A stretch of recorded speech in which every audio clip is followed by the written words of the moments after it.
crowds were so big back in yes. 94 and 95, and it just added to it. I also wanted to ask you, probably everybody's favorite match as they look back on it.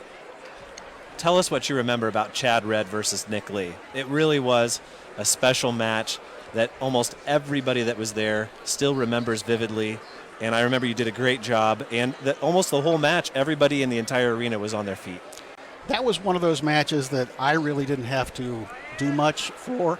And the most memorable ones are like that. But it was just one of those evenings, one of those opportunities where you knew you had a matchup that you were likely not to see again for a decade or a generation, if ever. We've seen a lot of great wrestlers, especially in the last dozen or so years, move through this tournament. But to have two like that on the mat at the same time was just really special. Yeah, and it's been great to see. You turn on Big Ten Network and you see Nick Lee, and he's just absolutely dominating this year.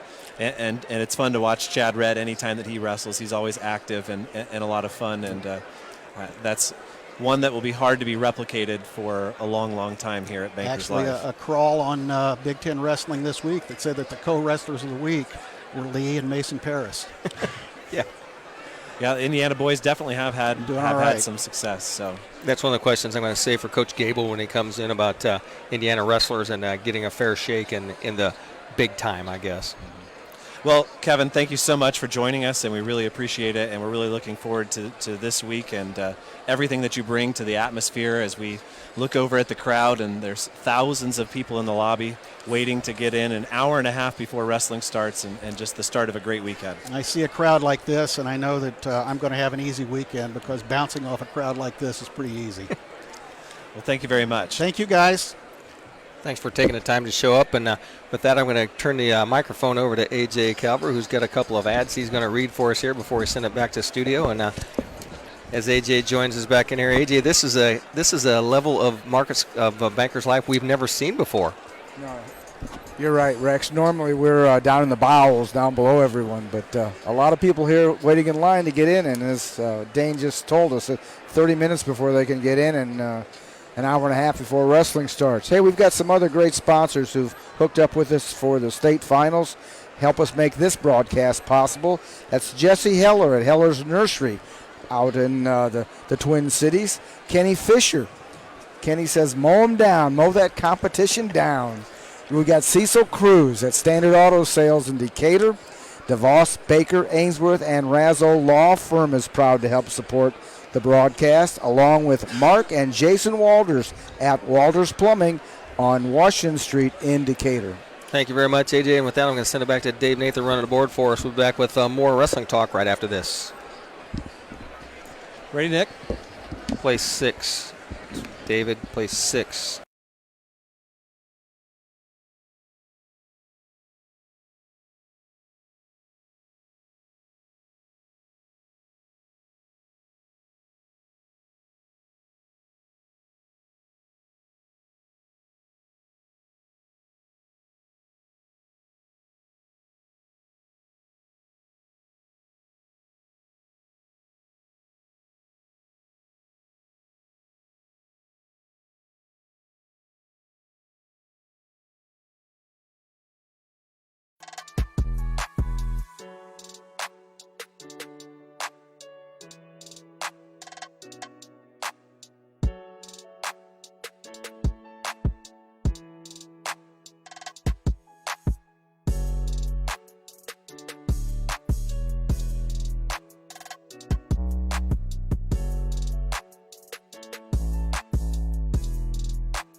I was a junior. Okay.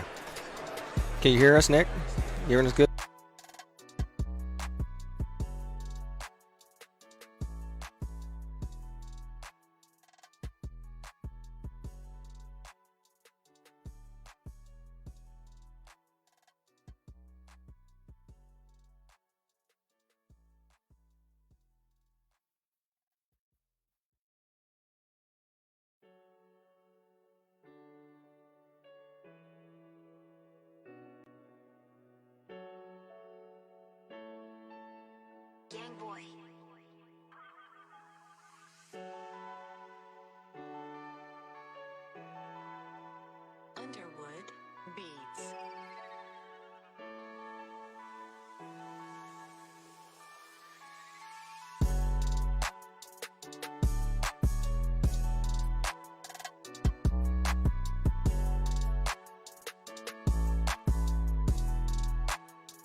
entry exit, and there's people waiting almost to the door on the other exit. And I'm sure, and I can see the beard from here, Rex, Bruce Teamy is once again, as he has every year since 1975, since he wrestled here, he's the first one in line at the upper deck over there. So, Dane, a couple of special guests tonight. We have 2 great wrestling coaches, and one of them is joining us first. And as you told Nick Krause before he got on there, maybe it's best to lead ahead of Mike Gable because it's hard to follow Mike Gable. It would be hard to follow Mike Gable, but Coach, welcome to the show. Hey, thanks for having me.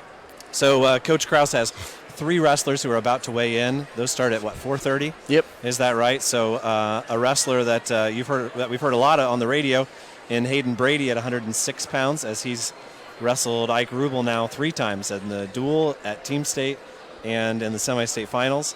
And then a wrestler at 113 pounds, and then Mr. Fielden at 170 pounds. Coach, tell us a little bit, what did this week look like in practice for you? Well, the first thing I wanted to do, especially more so for the 6 and 13, is paint a picture to them what the atmosphere is going to be like. Your first time going to state, it's probably intimidating. You look up in the crowd and you see 10, 12,000 people. I wanted to let them know the Parade of Champions, you're going to have 100 people shake your hands and smile. But having a 106 and 13, I said, as soon as they get ready to start the anthem, you need to go back to wrestling. You can embrace that moment, but you need to go back to wrestling because clear the mats, and it's go time. And you got to be ready. Yeah, and we were talking about this earlier in the week that, the difference between for Belmont, you have Ike Rubel, who's been here before at 106 pounds, and then you have Caden Freet, who's never been here before as a wrestler at 195 pounds. Very different situations from maybe last year when Ike had come for the first time and was a 14-year-old freshman and had reached his goal as a freshman, but then boom, you're right off the bat, and it's definitely a different atmosphere. For Fielden, I'm guessing that he probably won't have the nerves this year like he might have had last year. Having wrestled under the lights, you've been through just about every situation here at Bankers Life. Yeah, Fielden called me last night, and I was kind of nervous at first the night before a weigh-in, like, all right, so we got ringworm, what do we got? It was none of that, okay, thank God. But he told me how each one of his matches were going to go, and based on who the opponents were going to be. And he's got a lot of confidence right now, which I love to hear. He's not doubting himself. He believes he's going to get this done. That's the goal for him. That's been the goal since last year. The other ones, we'll see what happens. I think they're ready to go, though. We didn't get that. There's no easy draws at state. It's the state finals. But we didn't get that draw where, at 113, we maybe did not want Ross first round. Okay, we didn't get that. So we've got a chance everywhere, and they're looking to medal. Clayton's looking to win it. And at state, you never know what's going to happen Saturday morning. Some people tighten up. They don't come out and wrestle the same way. So we're not saying we're not trying to win it at every weight. This should be the goal when you get down here. It doesn't matter what your draw is. You still got to wrestle the matches. I mean, you'll see kids come in and think, oh, I'm wrestling a 4th placer from another semi-state. Well, we've been told that the Fort Wayne semi-state maybe is not the strongest. So Correct. A champion come of our semi-state. One year we were 5 semi-state champions out of Fort Wayne defeated in the first round on Friday night. We don't want that again, but I tell you what, I think the level at the Fort Wayne semi-state has come up to where it should be, and I'd like to see if you agree with that. I agree. I think there's always upsets that happen at a tournament. So at semi-state, I think we may have hurt our chances of having some more placers potentially. A couple weight classes had some upsets where you're not necessarily sure that the best wrestler won. Mm-hmm. And that kind of hurts us a little bit. But it's not counting those kids out. That they can still win. They can still place. I do think that the kids have gotten better. And what I've seen is, the schools like Belmont, Western, the 2A schools, their kids are doing stuff in the off season. They're training to do it, whether they play football or soccer or do another sport. They're still making it a point to get on the mat. And mat time is huge, especially nowadays. You can't just, most people can't just show up during wrestling season and say it's go time and, have a goal of winning a state championship and it be realistic. Well, you can in certain areas, and then you get to that next level. I mean, we've seen kids wrestle throughout the season and think, that kid's really good. And you get down here and you see the whole next level and think, he's 30% of what that guy at the top has to be. Mm-hmm. Yeah, and I don't know, I guess just mentioned multi-sport athletes. You got a kid coming from football. He might not be the same kid in early December as what he is February. Correct. We may have a way better version of somebody in February than what we had at December. It's kind of a quick turnaround from football to wrestling. And we've seen that a lot with Adams Central and South Adams having success, and the wrestling coaches chomping at the bit to get their guys into the room, and they canceled 2 weeks worth of meets, and then for those two teams they had the AC duels middle of December, and it was for South Adams or for Adams Central it was the second meet of the year that they had. And they didn't perform all that well, but then they got to the AC tournament and they did better. Well, so clearly they've got some kids peaking right now. Curry wrestled phenomenal at semi-state. He won it. yes, he did. Who would have thought that at the beginning of the year, other than maybe himself and his coaches? And he won the semi-state. What did he get for it? He got a bad draw. He did get a bad draw, but this is why you do it on Friday night. Nerves, pressure. Nothing really changes other than the pressure, but some kids don't realize that. Yeah, you just have to find that kid that's going to perform at that level. And speaking of bad draws, the first thing that I saw when I saw the 170 bracket was I saw Clayton Fielden with one loss. Boom, in the morning, he's got Tristan Ruhlman from Saturday, and the first thing I thought was Fielden's going to have his revenge. And that's what we think. No, he's had it marked off, but I wanted to explain to Clayton, we're worried about Marcus Malson. We're not worried about Saturday morning yet. Let the coaches watch our film, do what we need to do. You don't know that you're going to wrestle Tristan Ruhlman Saturday morning.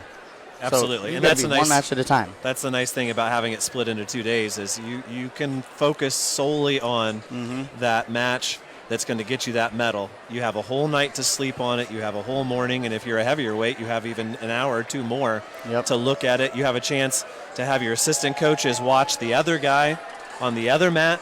And I think that makes a big difference. So definitely a Saturday morning that we might match that we might be looking forward to. I do actually like the fact that he has mapped out his matches. He's thought ahead. He's methodically looked at each match. He knows what he has to do. That's what you want in a kid that calls you the night before and said, look, Coach, I've thought about this. I know what I'm going to do. You can take one match at a time, but you can't stop thinking about the next move ahead. Oh, yeah, definitely. It's one match at a time. We're aware of what our first opponent's good at that weight and at the other weights as well, but Clayton's got a sight set on winning it. That's his goal. He wants to leave here a champ, and I don't think he would be pleased if there was anything less than that. All right. Very good. Great interview. Thank you so much, Coach, for coming on, and we wish you luck here at weigh-ins in a couple of minutes and in your 3 matches on Friday night. Hey, thanks for having me, and good luck to Fort Wayne Semi-State. Let's get some medals. Hopefully. We appreciate that. And, Dane, we're going to send it back to the studio for another round of messages with Dave Nathan running a board for us. And we'll be back with the third period right after this. Yep, thanks. Thank you. Appreciate it. Nice to meet you. Take care.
And it's time to be joined by the guru. the guru, the individual ranker.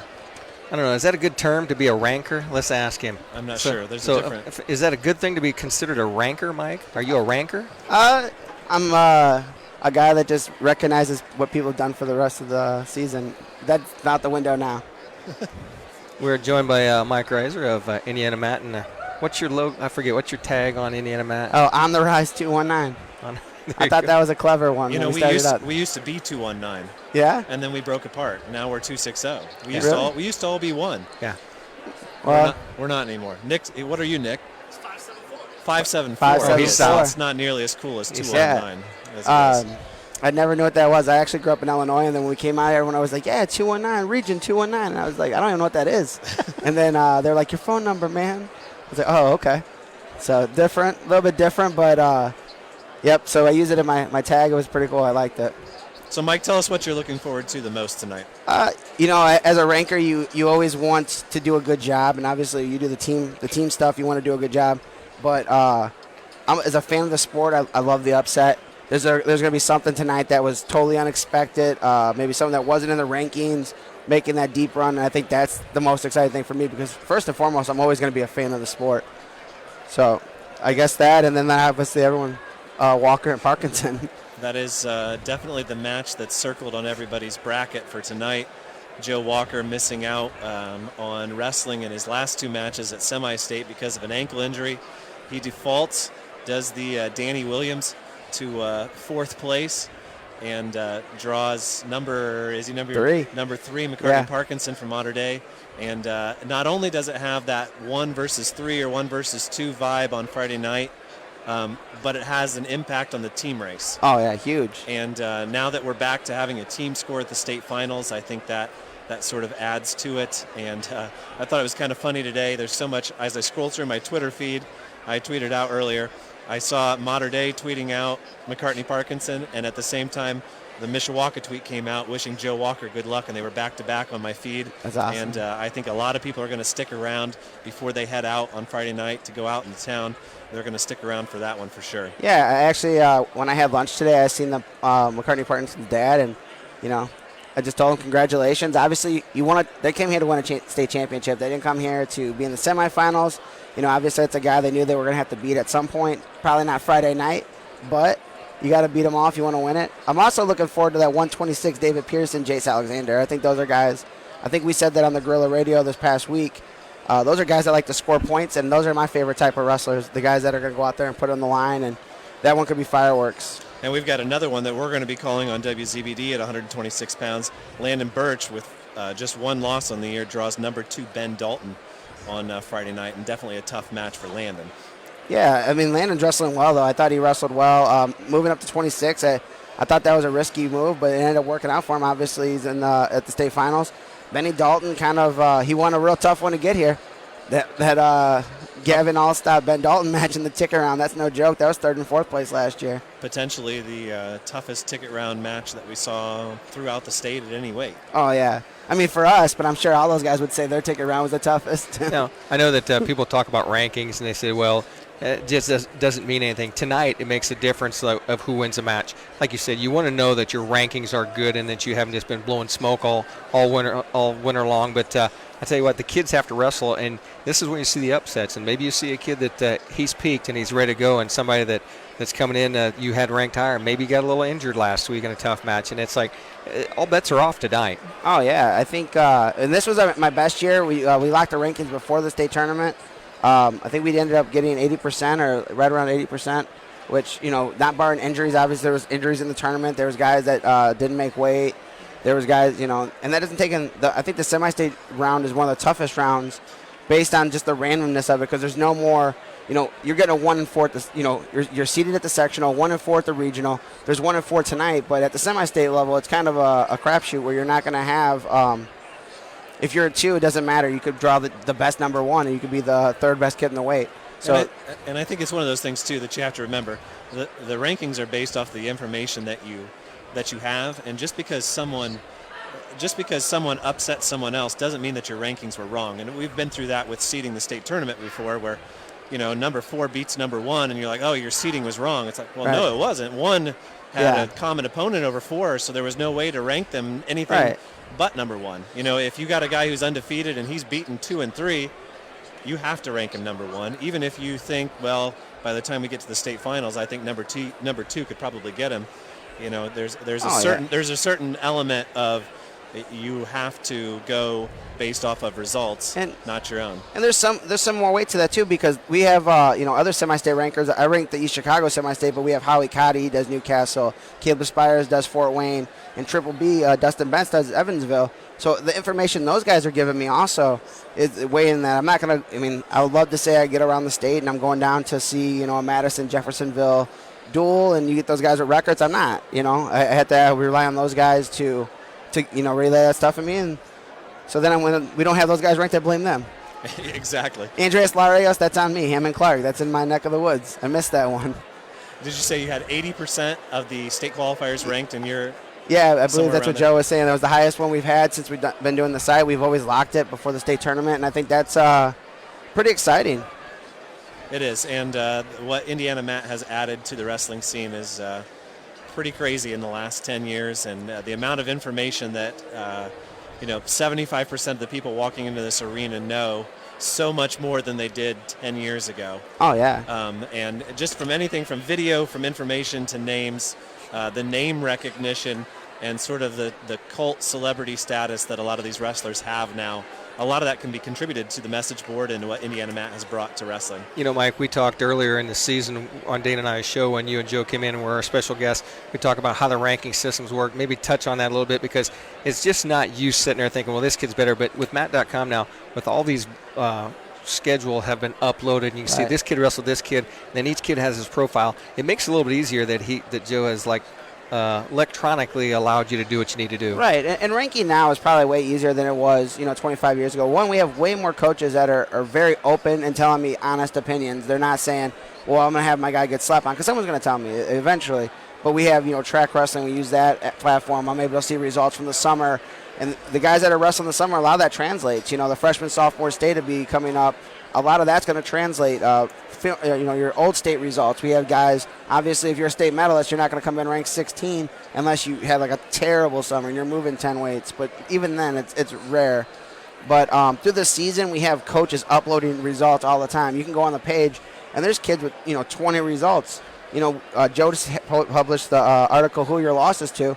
Everyone here, that has these great records, they're all, if they're losses, they're to really good kids. It's not, where you used to get that, well, he's having a bad day, he was sick. Yeah. You don't get as much as that anymore. Well, I think what that's taken away is that guys that say, hey, my kid should be ranked higher. You didn't upload any results. If you don't upload results, you don't get any numbers. Right, and unfortunately that happens, but for the most part, we've had some really good coaches, and I think everyone's really excited about the growth of Indiana wrestling, and I think on the national stage it's been going also. Yeah, and it's grown too. Yeah, there used to be a group of coaches who tried to withhold information, and anymore, half of your information is going to be put on by your opposing teams, and there's not really much sense in the only ones who aren't giving information anymore, I feel like, are the ones who are just absolutely technologically not able to, but that generation is probably dying out too. So, Mike, we really thank you for coming on to the show. Hey, thank you guys for having me, man. Looking forward to spending the weekend on the front row with you. And the gates are about to open here. I think we're 4 minutes away. You can see on the webcam. We'd like to thank Joe for helping put this together too for IndianaMat.com. And we really appreciate all the efforts to support our show that's new this year to go out to Mat.com, and it's really spread out the talk of Adams County radio across the state. Right. You guys do an amazing job, man. I love these things. So, thank you. Best night in Indiana wrestling, boys. Absolutely. Have a good one. Thank you guys for having me. With that, I'm going to send it back to Dave Nathan running the board for us back at the studio. We'll be back with more wrestling talk and probably the most legendary high school wrestling coach in the state of Indiana in my lifetime right after this.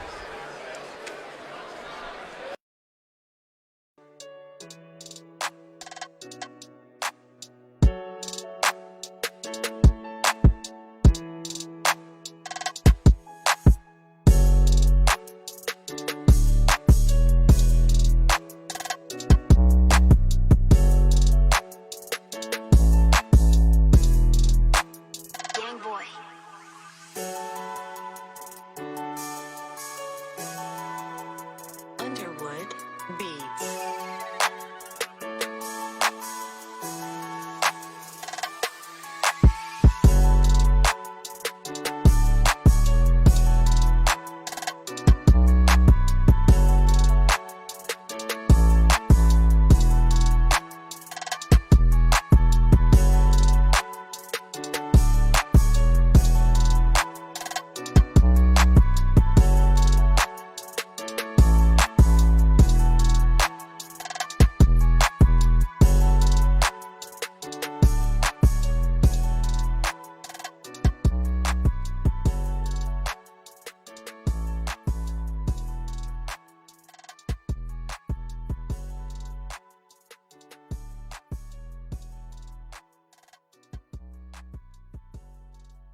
Boy.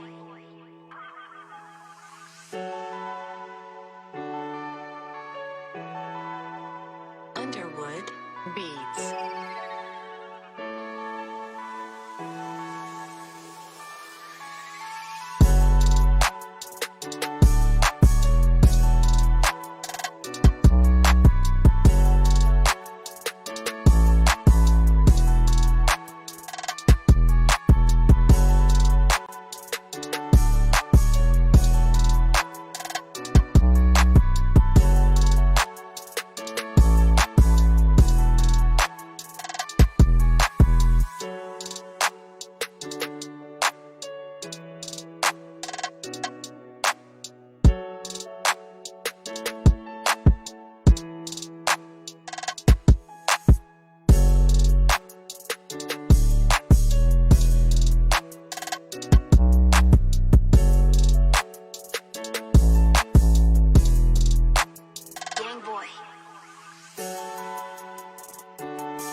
Underwood Beats.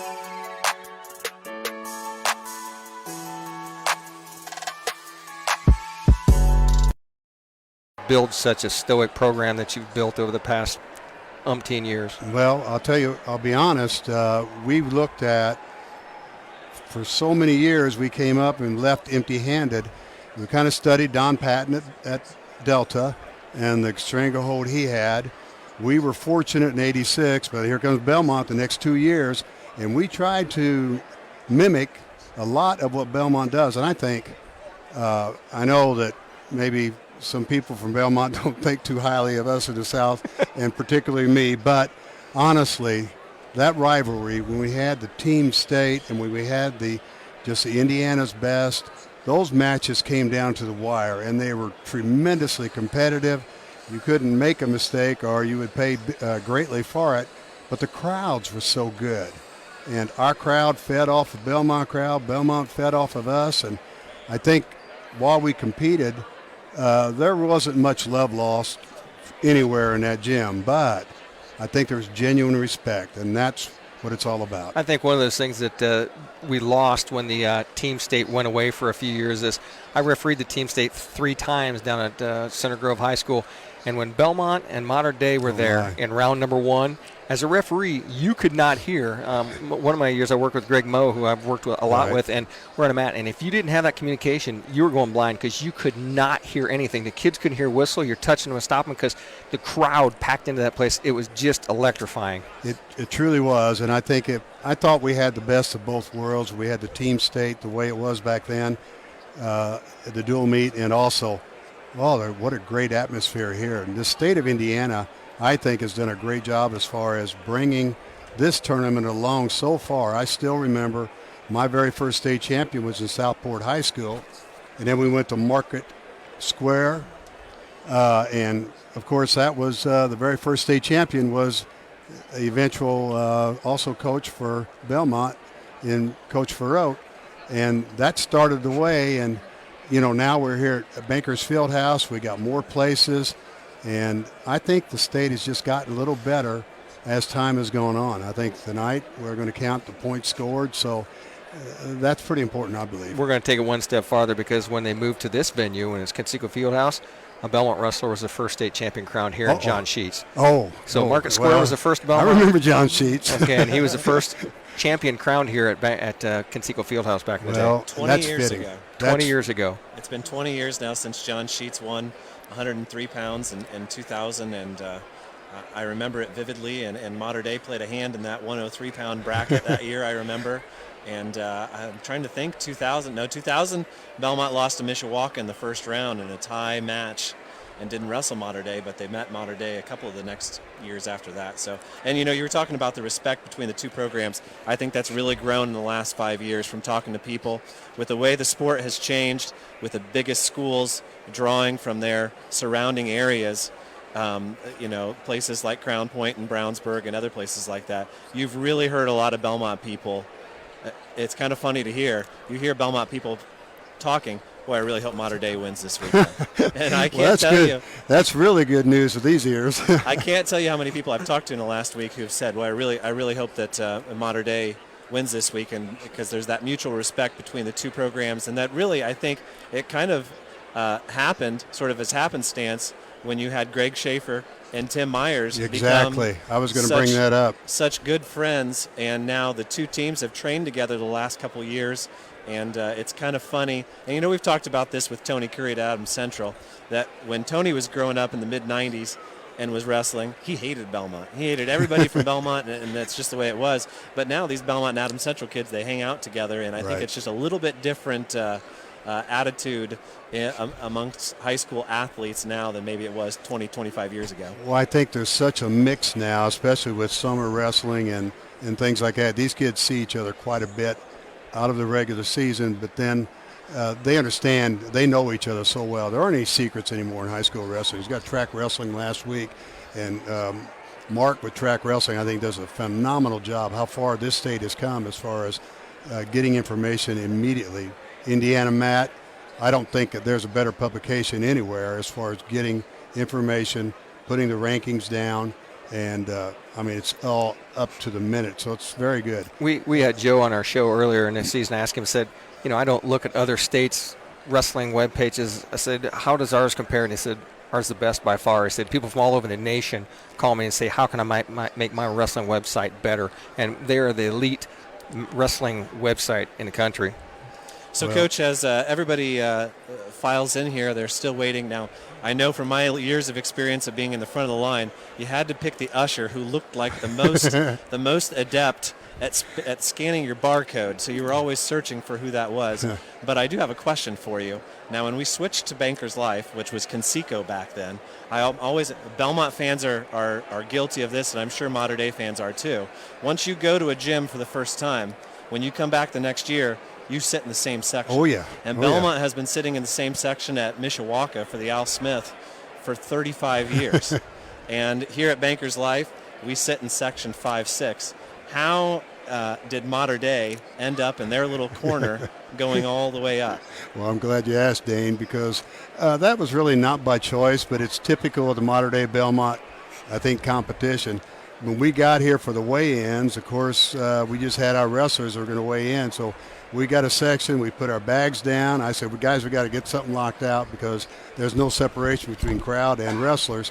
So I said, let's get our stuff here, then we'll go in for the weigh-in. Well, when we came back from the weigh-in, all of our bags were stacked up neatly in a big pile, and Belmont had taken the section. And no, it was great. I mean, it's funny because they have been there ever since. We got to the corner where we go now, and you know what? It's just tradition, like you say.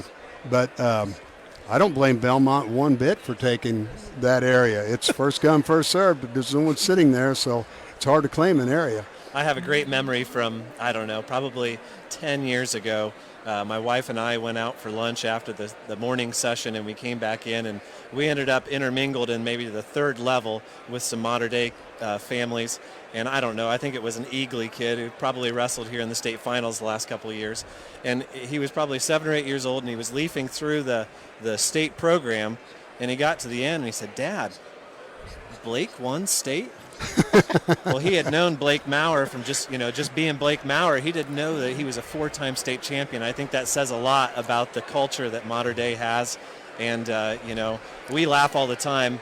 We'll have our show, and randomly a state champ will walk into the Double Eagle Clubhouse Grill to watch it. But I think you probably have the same thing at Mater Dei. You walk around, and all of a sudden there's another state champ. Well, I think both programs have been extremely fortunate, are really tradition rich, and blessed with great people who care. And you doing this show, I wish we could get something like this at Evansville, because I know there would be a crowd. I know there would be people who want to hear it, and maybe somebody's just going to take the bull by the horns. I mentioned a little bit about the way things are with the newspaper cycles and things like that. Our area, we got 7 city high schools, and our newspaper now is printed on, it's no fault of the Evansville Courier, it's no fault of the writers, but they have to have their articles in by 6 p.m. And the newspaper is printed in Louisville, Kentucky. We're part of the USA Today network, and that's just the way it is. So we've lost an element, and I know you've kept it in Decatur, and I think that's something that this society in general has lost. that closeness, the following, that team camaraderie, the community camaraderie that you can build. And your program right now is doing that as well. You know, they say that Dana and I have tough jobs. It's the easiest job in the world to sit and talk wrestling with somebody for an hour. I can stretch that. And I told Dana, I said, do you write a show? And he said, I don't think we need one the other night. We were talking to Barry Humble. I said, I can talk to Barry Humble about wrestling for 3 hours with no script. And I'm glad you enjoyed that interview with Coach Humble. And Coach Humble is one of those guys, very stoic, very well respected in the state, and great interview. And we talked a lot of things. And when Dane told me this week that you were going to be one of our guests, I thought of a question I want to bring up. You've been around the state of Indiana wrestling for a long time, and Indiana in the past has kind of taken the knock for not being one of the better wrestling states in the country. I want your opinion on what you see when you turn on Big Ten Network now and watch what we have in the representing Indiana. Well, Rex, I think you've already answered that question. Indiana is so well represented, and I think that having this big show here, the one class for the cream of the crop usually rises. There's always upsets, always overtimes, and you know, tonight the results are going to go one way. If we wrestle it next week on Friday night, they might go another. But, you know, I've got Big Ten Network, and everyone in our community, like I said, if we had a show like yours, it would probably be even better. But we've got locked on recording for guys like Nick Lee, ranked number 1, I suppose, right now in the country, wrestling for Penn State. Mason Paris is a heavyweight who wrestles like a 149-pounder. That guy's phenomenal. He's taken Big Ten by storm, and we knew it for years. Yeah, and he certainly has earned everything he's gotten, and now he's got the total respect of the entire country. You know, Chad Red and Nick Lee had a good match, kind of a rematch of the state finals a few years ago. Chad Red won that. Nick Lee won this one, but Chad Red, I think, is ranked maybe 4th in the country. I don't know, but I watched him wrestle against a Michigan wrestler, and he dominated. Of course, you got Rooks wrestling at IU, Big Ten Wrestler of the Week a couple times. It's just, and I think the names of the ex-wrestlers from Indiana who are now coaching there, like at IU, it just helps this state so much. You know, you got Stefan Misic, who decided, okay, I've wrestled at college. Now he's wrestling in the world level for his home country of Serbia. I want to touch a little bit. The women's wrestling movement has come on so strong because of Sarah Hildebrand and Kayla Miracle. You know, Penn High School has 22 or 23 girls on their wrestling program, and it's because I watch a lot of the Olympic-style wrestling, and those girls go at it. I mean, they are some technicians. I mean, I really enjoy the tweets come out. I follow both Kayla Miracle and Sarah Hildebrand on Twitter, and the level that they're wrestling at is amazing, and they're Indiana girls. Yes, good point, Rex. You did it as an athlete, you did it as a referee, now you're doing it on this show, but you're hitting some things right on the head that really have promoted Indiana wrestling or made Indiana wrestling, I think, stand out. I know Ohio and Illinois, certain pockets, usually get a little more recognition, but I don't think so much anymore. I think Indiana is just really the upper echelon of Indiana wrestlers could compete anywhere. And I think you'll see that tonight or this weekend. Actually, I think you'll see guys with Big Ten scholarships to wrestle and not win state titles. And you know, it used to be 10, 15 years ago, if a guy had a Big Ten title, you might as well put him on your pick'em sheet as a lock. Yeah. And you know, there are guys that, you know, well, for one, you've got Graham Calhoun, I don't think is a lock at 170 pounds. You've got Joe Walker, who's going to Michigan at 182. You know, because of the draw, he may not even win tonight. So I think that says a lot about where you know. And it's interesting when Kevin Whitehead makes the announcements when the two wrestlers in the finals come out and he announces where they're going to school. You know, when those kids is committing to a Big Ten Indiana school, the crowd goes crazy. You know, along with like last year when Cale McCormick committed to go to West Point and the Naval Academies and those kind of things. I tell you what, that's when the state of Indiana kind of gets behind those kids and supports, said, we appreciate what you're doing and we're going to go to support our state in wrestling at the next level. Well, I think the voice of Kevin Whitehead here at Bankers Life and throughout the years, the voice of Indiana State Finals Wrestling, he does such a phenomenal job. I think, you know, the state bringing him back each week is good. I think the improvements by the state have been wonderful, and I think the information given out by Indiana Matt is second to none. I mean, anyone who wants to know anything about Indiana wrestling, all you got to do is go to your internet, and there it is. You know, there's a big race that happens here during the summer or in May that there's some immortal words that have been said to start your engines. And I think the equal saying here for wrestling is when Kevin Whitehead says wrestlers clear the mats. And that's when a hair goes up in the back of your neck, because it's about to get real. Yeah, it's about to get real right now. The crowd's getting into the to Bankers Life now, and I think everybody's starting to get that real adrenaline rush. And gosh, Dane, Rex, who knows who's going to come out tonight, and who's going to perform, and who's going to be able to pull off that last-second takedown or the overtime victory. I mean, it's going to be truly exciting from the get-go all the way through. Now I'm going to put a little personal thing on here. Okay, as a wrestler, I knew what it took to get psyched up for a match. As a referee, I knew what it took to get psyched up for a match, because you did not want to make a call to cost somebody a big match. As a broadcaster, it's a little bit easier. You want to make sure you pronounce names right. You make sure you call things right. You've went that step. You went from the coach. Now you're to broadcast yourself. How do you kind of psych up for this weekend? Well, I'm excited about tomorrow night doing the color broadcasting with. I think Mark does a great job, but adding Blake. I saw Blake up here a couple years ago. I said, Blake, somebody like you ought to be in that booth, who's staying up and focused and still heavily involved. And Blake jumped all over it, so it took a little bit of persuasion, I'll say, but the state went right along with it. So now we got 3 in the booth, and I think that has made a big difference. I did the pairing show last week, and I know I made some tough calls because I didn't know really some of the rest. I know the area from the south. I know the central Indiana area. In Fort Wayne, 14 champions, 14 different schools, and that was just a brutal semi-state. Very good wrestling. I don't know as much about that. I'm get the chance to see it tonight and tomorrow. And in the East Chicago area, of course, they're always tough as heck.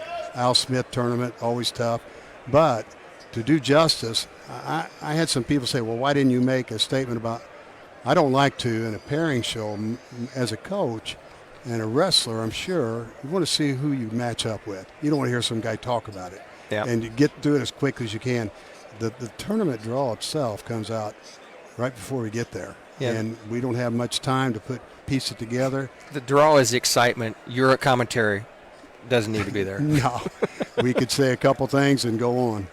Yeah, and it was nice. And I each time that you mentioned, well, this guy, his one loss is to him, and this guy has 2 losses, but they're both to these guys on the other side of the bracket. That's the kind of information that people want. And I think the IHSAA has done a great job of expanding that selection show coverage to not just boys basketball and maybe football, but they've really made an effort to, and they've partnered with Buffalo Wild Wings for the girls basketball and boys basketball sectional draws.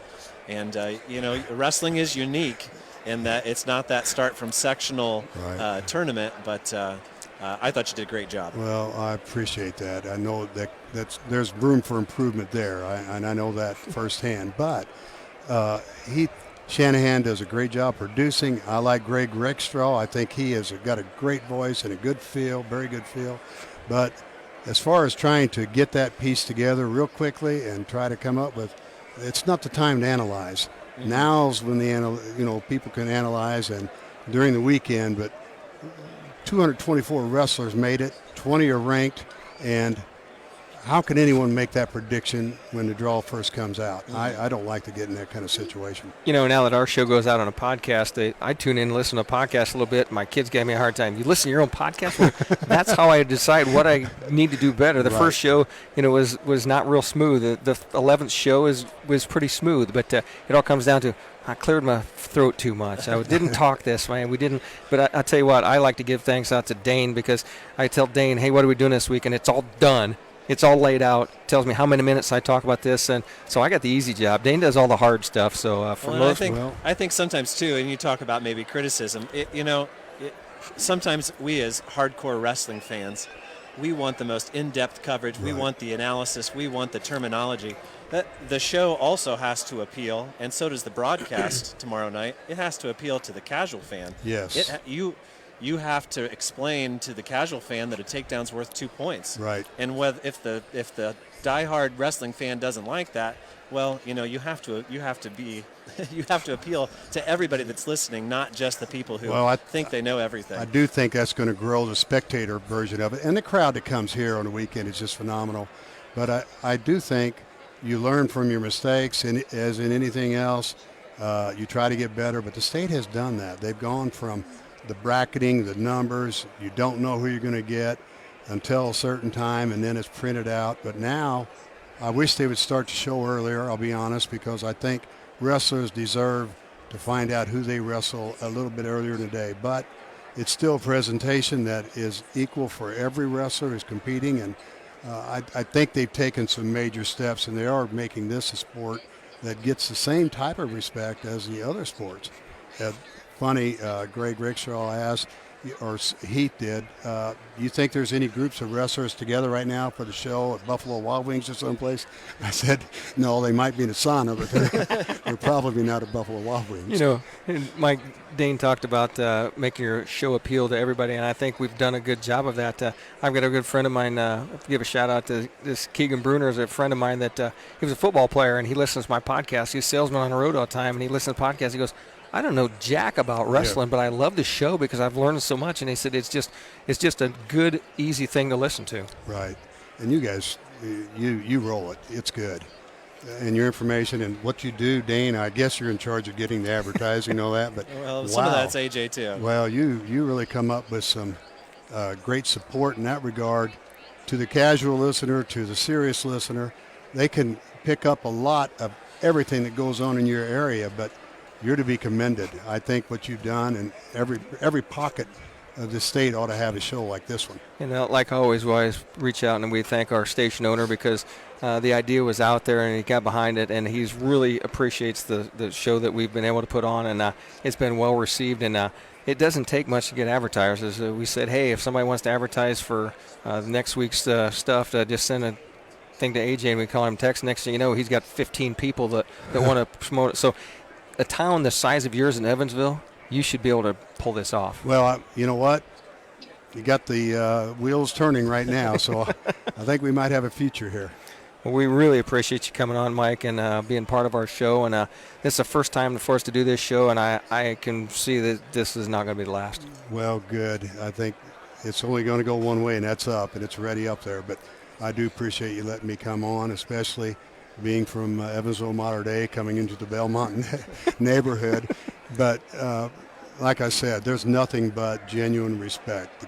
The good old days of the matches, they're not happening as often now, but we are rooting for Belmont. I promise you that, just because of our past rivalries. And I hope you do so well with your wrestlers. Not because we're wrestling Cathedral twice today. That doesn't have anything to do with it.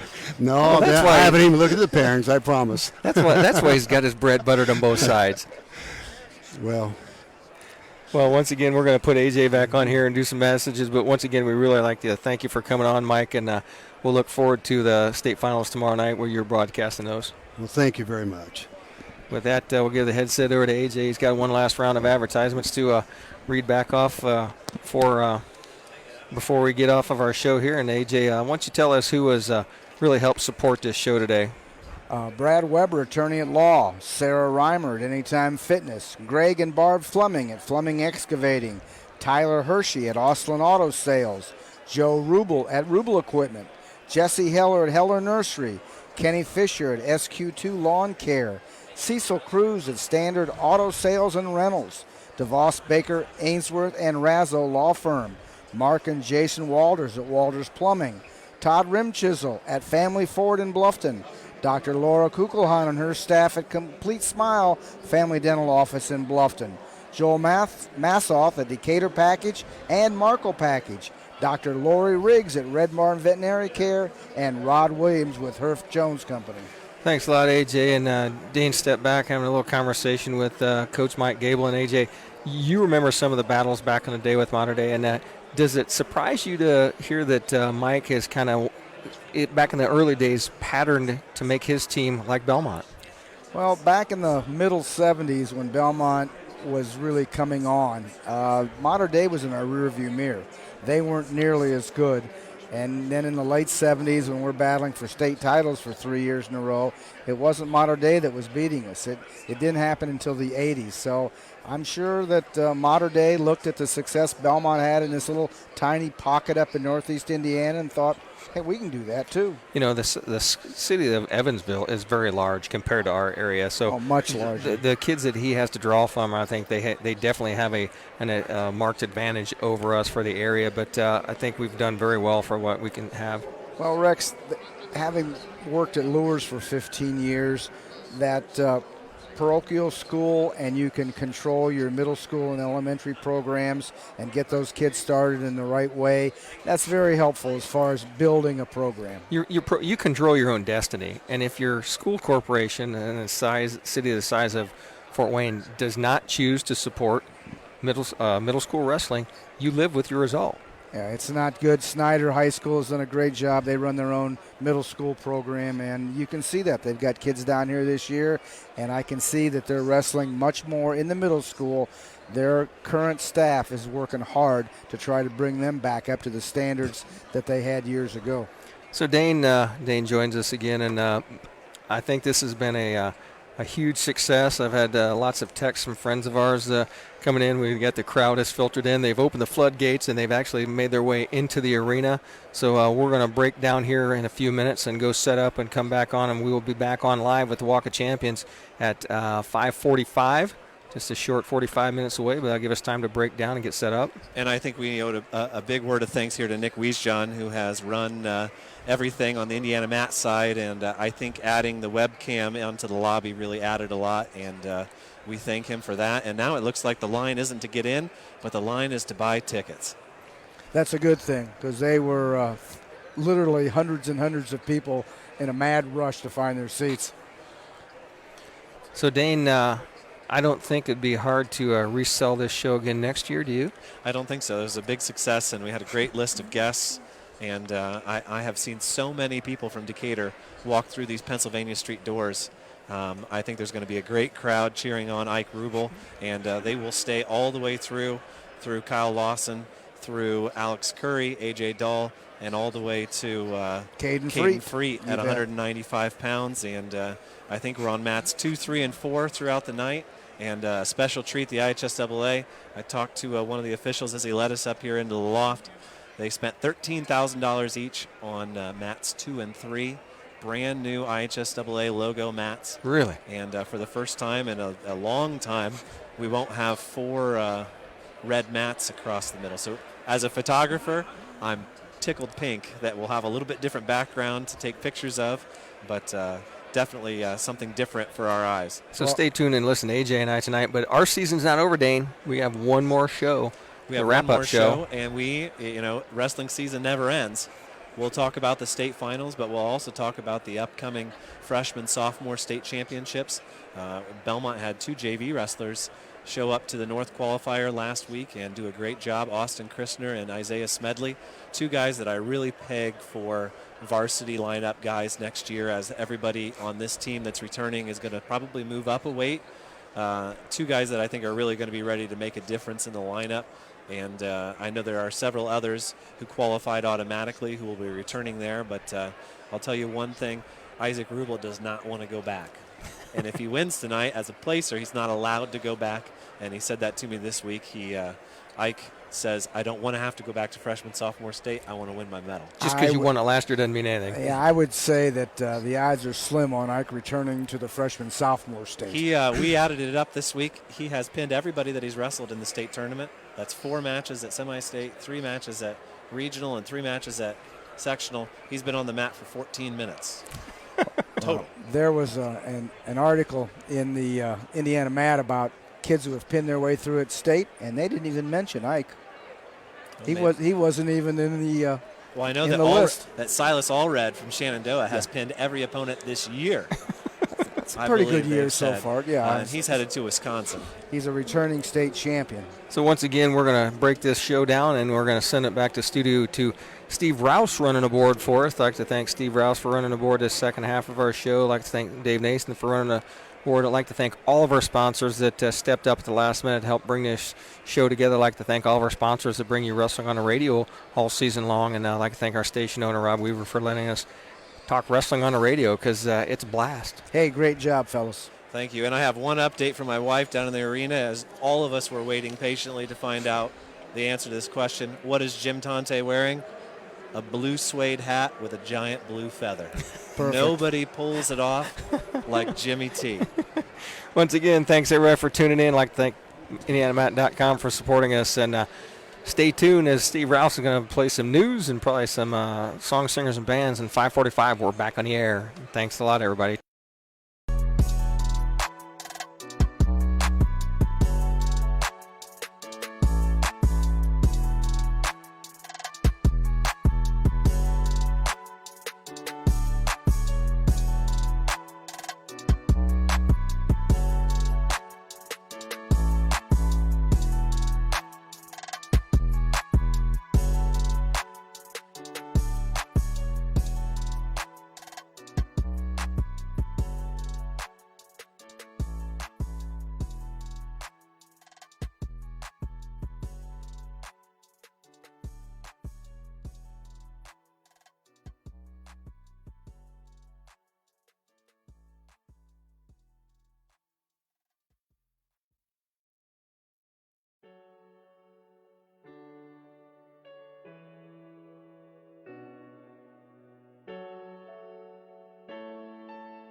Gang Boy.